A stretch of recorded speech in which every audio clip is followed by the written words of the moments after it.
Caraga Region inalerto dahil sa bagyong Auring. Higit 400 pamilya sa probinsyang Surigao inilikas na kagabi. May ulat si Doreen Rosales ng PIA Caraga.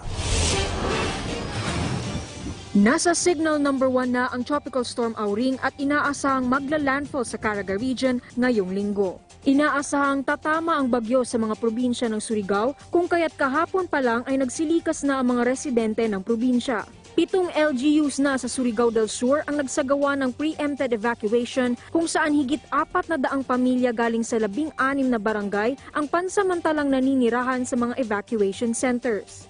Sa bayan ng Bayabas, puno halos ang evacuation centers dahil sa dami ng evacuees. Being a coastal community, coastal municipality, ang kadaghanan na evacuees are those coming from coastal barangay. Sa bayan ng Kagwait naman, abala ang LGU sa paghahanda ng ipamimigay na relief goods.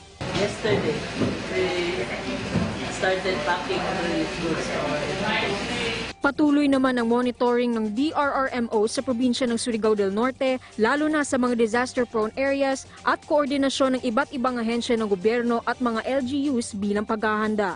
Activated na ang emergency operation centers ng mga DRRMO sa iba't ibang bahagi ng Caraga. Nakahanda na rin ang mga food at non-food items nito, maging ng DSWD at gamot at medical supplies mula sa DOH. Naka-standby naman ang mga rescue units ng BFP, PNP, AFP at mga disaster management offices. Sinuspinde na ang vessel travel sa pantalan ng Agusan del Norte at Surigao del Norte. Nanawagan naman ang mga LGUs ng Agusan del Norte, Agusan del Sur at Dinagat Island sa mga residente na sumunod sa mga abiso ng kani-kanilang DRRMOs. Doreen Mariel Rosales ng Philippine Information Agency Caraga para sa Bayan.